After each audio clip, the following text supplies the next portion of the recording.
This is the To Health With That, Naturally Healthy in No Time podcast for big health topics taken in small bites. I'm your host, naturopathic Dr. Amy Newsel, and this is Season 1, all about the MTHFR mutation.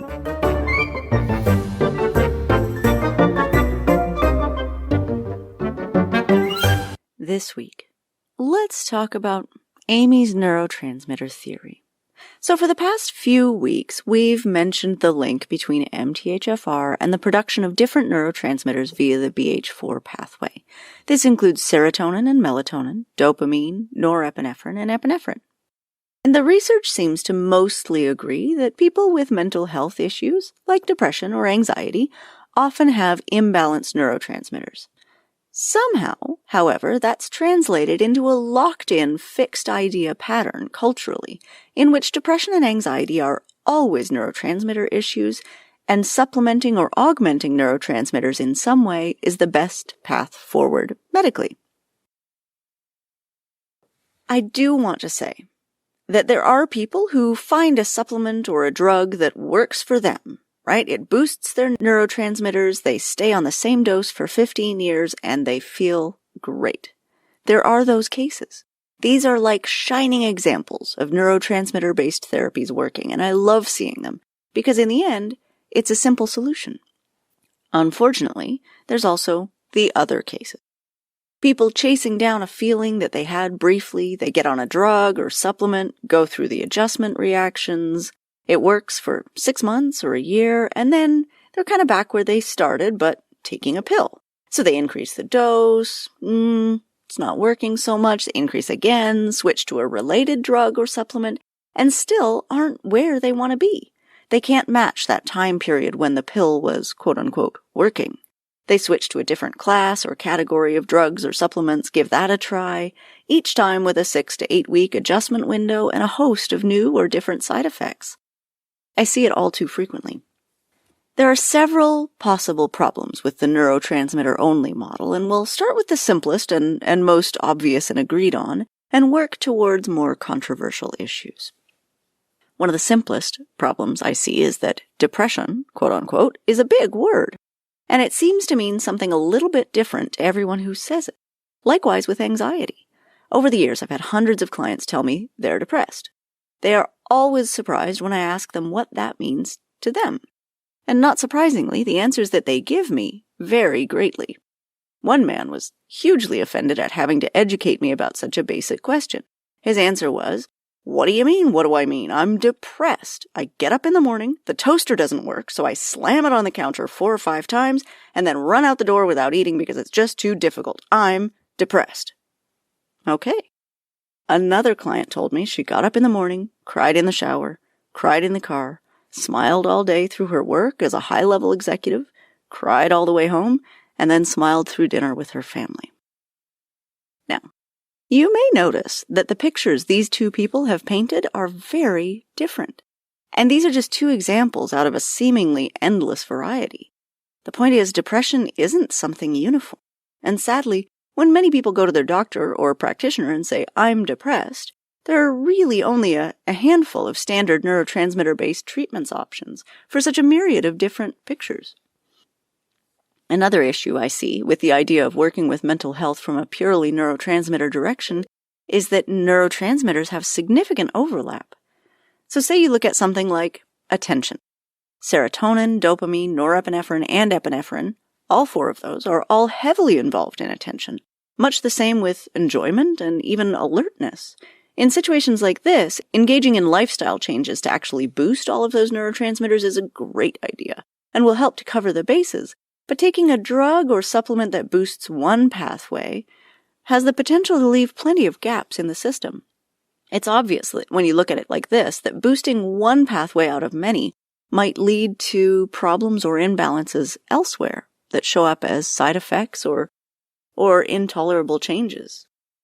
Another problem that I see is that it's just not a tug of war.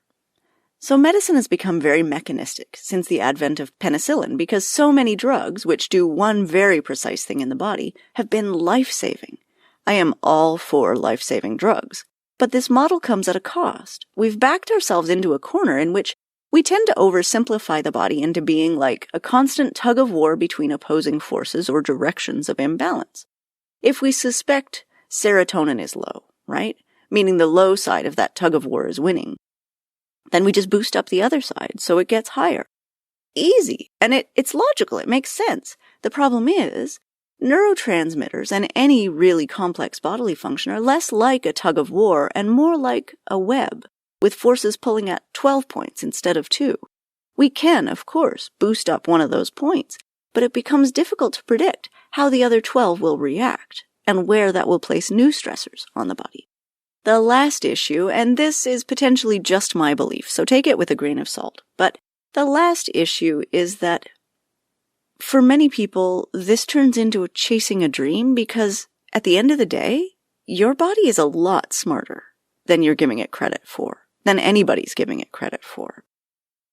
Think back to the scenario in the beginning when someone started neurotransmitter therapy, had a golden 6 months, 9 months, maybe a year, and then chased that for the next 5 years of their life.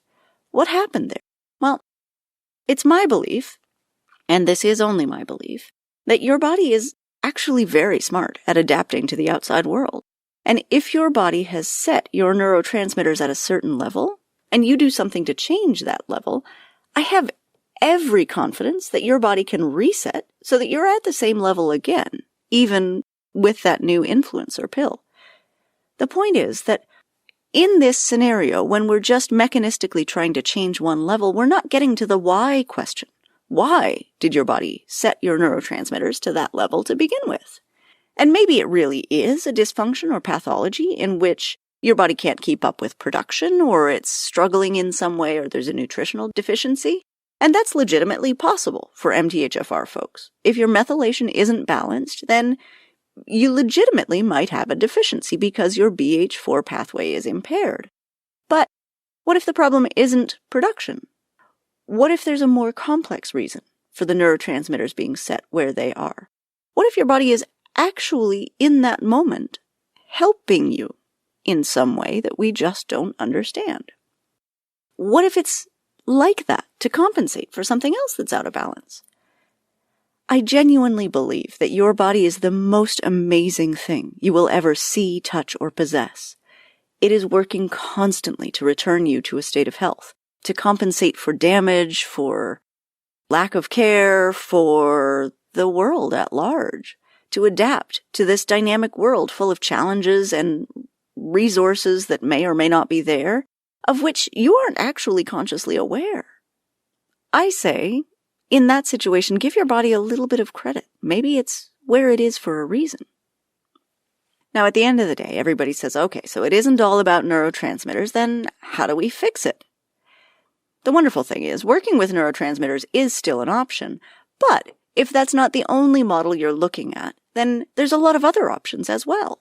Before you look to neurotransmitters, it's important to look to other causes of mental health issues, and we did a whole post on that a while ago. But some of the more common ones are low folate, especially for us MTHFR folks, or an imbalanced methylation pathway, high homocysteine, low thyroid, imbalanced hormones, low testosterone, estrogen dominance. But there's other things you can do as well. I mean, what about lifestyle changes, cognitive behavioral therapy, meditation maybe? I mean, nobody loves this, right? Because it's easier if there's just a pill for it.